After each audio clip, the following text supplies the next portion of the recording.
Hello, folks. Miami Beach Accountability here. I want you to know I'm still alive and well after all this time. I turned 65 and I retired. So I got the Social Security coming in. And that got me off the street and I've got an apartment now. Let me tell you how I got the apartment. I got on the list for Section 8, which is state funded. They get funds from the federal government too for that, but it's administered by the state.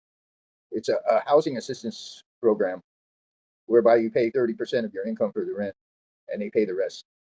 And I got myself a $2,000 a month apartment on Miami Beach, for which I pay $80 a month. Now, they have a 4-year waiting list for Section 8.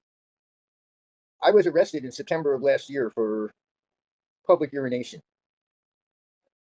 Now, in the first place, I wasn't urinating in public. They caught me walking down the street with a bottle of urine.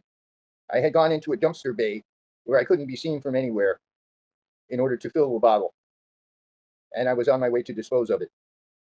I dropped a notice of intent to sue with the police department's attorney after the case was dismissed. Because not only did they not witness me urinating, which they would have had to do in order to charge me, it's a civil offense. They're supposed to write you a promise to appear. They took me into custody, and I spent 28 hours at TGK, 14 of which was after the judge had dismissed the charges and ordered me released. But they took 14 hours to let me go after they ordered my release. So I dropped a letter of intent to sue with the police department attorney. He told me that he was willing to settle it. And he says to me, "You're homeless. So I'll tell you what, we'll get you a rent-free apartment for a year." I never filed a lawsuit. Put me to the front of the Section 8 list. So it wound up costing the police department nothing. He got another city department to pay the rent, which is partially the federal government. Then after I retired, they required me to pay 1/3 of the rent, which kind of violates the settlement agreement if I have to pay $80 a month for the apartment. But the whole settlement agreement was illegal. So if I try and sue them for breach of contract for violating the settlement agreement, which states that they will get me an apartment rent-free for a year, the whole settlement agreement gets thrown out, and I wind up having to pay the whole $2,000 a month rent. So in order to keep myself from going back on the street, I'm paying the $80 a month. Part of the settlement agreement was that I would not film Miami Beach police anymore. Well, if he violated that part of the settlement agreement, then I may as well also. But if I film the Miami Beach police, now they're going to take me to court for violating the settlement agreement, knowing it will get thrown out, or anticipating that it will get thrown out. And I'll still be stuck paying the whole $2,000 a month rent, which I can't do because my Social Security income is less than $2,000 a month. So I sold out. You won't be seeing me doing any more cop watches. Anyway, I'm going to take this channel in a new direction now. I didn't have a phone for a couple of years. Now I have the equipment to start doing videos and uploading them again. Because the beach police took 8 phones from me from 2021 to 2024, one at a time. They catch me filming them when they didn't want to be filmed, and they would just snatch the phone. And I'm guessing that if I film the cops again, they're going to snatch the phone again. So I've given up cop watching. Now, what you're about to see is an audit of the EBT food stamp payment system, or public system of billing them. Well, first let me put in a disclaimer here that this is not an instructional video on how to buy beer and cigarettes with your food stamps. This is meant to show DCF and Publix how their software will allow people to buy beer and cigarettes with their food stamps. Now, I have never bought beer or cigarettes with the food stamp card, but I have bought things which it won't cover, such as insecticide, deodorant, and so forth, laundry detergent. Not intentionally. I have both the Medicare Advantage plan, which gives me an over-the-counter benefit, which buys food as well as things like Band-Aids or aspirin. It will not buy cleaning supplies, dish detergent, bleach, insecticide. The EBT card certainly won't buy them, but it has paid for them because of this glitch in the software. This video is meant to show EBT, Publix, Trader Joe's, and Whole Foods how people can illegally buy insecticide, cleaning supplies, and beer and get the EBT card to pay for it. And then get the tax refunded and get them to give them the cash back for the tax amount. The EBT card is not allowed, and the OTC food benefit from the insurance card does not allow any kind of cash back. Now, there are people who have welfare benefits put on their EBT card and they get cash allowances. I don't. And I'm still getting the tax given to me as a cash refund. So here goes, enjoy it. I'm going to take this channel in a different direction now.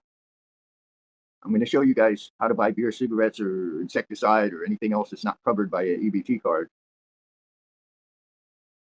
As long as you have a insurance card with an OTC benefit that covers food as well, from Obamacare or Medicare Advantage plan or anything like that. This will work at Publix. This will work at Whole Foods. It will work at Trader Joe's. I haven't tried it anywhere else. And this may be a glitch in the state's EBT software, so it may work anywhere. Buy more groceries than the amount of the non-covered items, such as the beer and cigarettes. Now, the first thing, you swipe your insurance card, and you pay for your groceries with the insurance card. That only covers healthy items. It won't cover candy or soda. Now, let's say you bought $50 worth of groceries and $20 worth of beer and cigarettes, or whatever, okay?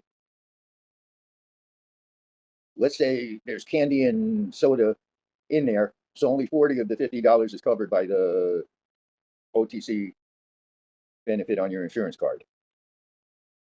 You swipe the insurance card first, and it covers $40 worth of out of 70. Now you swipe the EBT card. Don't have cash benefits on the EBT card. I have only SNAP food benefits. The other thing is you have to make sure your remaining balance on your insurance card and your EBT card is enough to cover $50 worth of, or the $40 worth of eligible stuff that you bought. You swipe the insurance card, and it covers $40 out of the 70. There's tax on the candy, soda, beer, and cigarettes. The total is not going to be 70. Well, we have 7% tax in Florida, so it's going to be $71.40. You swipe the insurance card, and it covers $40 worth, and it shows a remaining balance of $31.40. Then you swipe the EBT card, and it shows food stamp eligible balance $50, which when they stop covering the candy and soda is going to be $40, but I don't expect they're going to change the software so that this won't work anymore. Okay, so it shows EBT eligible balance $40 or $50, and outstanding balance is $21.40. So it covers the $20 and forgives the $1.40 tax. It's paying for stuff that the insurance card already paid for. The supermarket software is not differentiating. This stuff can't be covered by the food stamps. It's showing an outstanding balance of $21.40. The food stamp will cover $50. So it covers the $20, and it shows tax refund $1.40, because certain taxable items are covered by the food stamps, and they don't charge tax on it, such as the candy and soda. And the EBT card will cover the remaining $20, and then they'll give you $1.40 cash back change for the tax forgiven. So you got the EBT card to pay for the beer and the cigarettes and the candy and the soda. And then you got cash back for the amount of the tax on them. As you can see from the Publix receipt here, I bought insecticide, which is not covered by either card. Everything else I bought was covered by both cards. Oh wait, I bought 5 cans of Celsius peach tea, which is not covered by the insurance, but it is covered by the EBT. Although once they change the regulations, it won't be. Okay, so I got $10 for the Celsius tea, and I got $7.49 for the insecticide, less $1.50 for a coupon I had on it. Okay, so it's $5.99 plus $10. $15.99 was not covered by the insurance card, plus the tax on the insecticide and the tax on the Celsius tea. The insurance card covered everything except for that. And then when I swiped the EBT card, it showed cash eligible or EBT eligible total, which exceeded the outstanding balance. So the EBT card covered the outstanding balance. Now it should have paid for the tea, but it shouldn't have paid for the insecticide. Then they gave me back a 70 cents change for the tax, and the cashier gave me 70 cents cash back, when I'm not supposed to be able to get cash back from either card. I know this will work in Florida, in any Publix, Trader Joe's, or Whole Foods store in the state. It may not work outside Florida, and it may not work at other stores, but I think it's a glitch with the EBT software, so it should work anywhere there's EBT cards in use. It also should work with any other kind of benefits card that pays for food in addition to the EBT card, not just an insurance OTC card. Well, I hope the state's DOGE department, which is newly created, will look into this, because they're saying they're going to stop people from being able to buy candy and soda and unhealthy foods with the EBT cards. But because of this glitch in their software, even if they disallow those things, as long as you buy more groceries than the amount of the disallowed things, and you have the insurance OTC benefit and an EBT card, then the EBT is going to continue to pay for the things it's not supposed to pay for. All right, that's it. Have a good one, and I'll see you guys on the next one.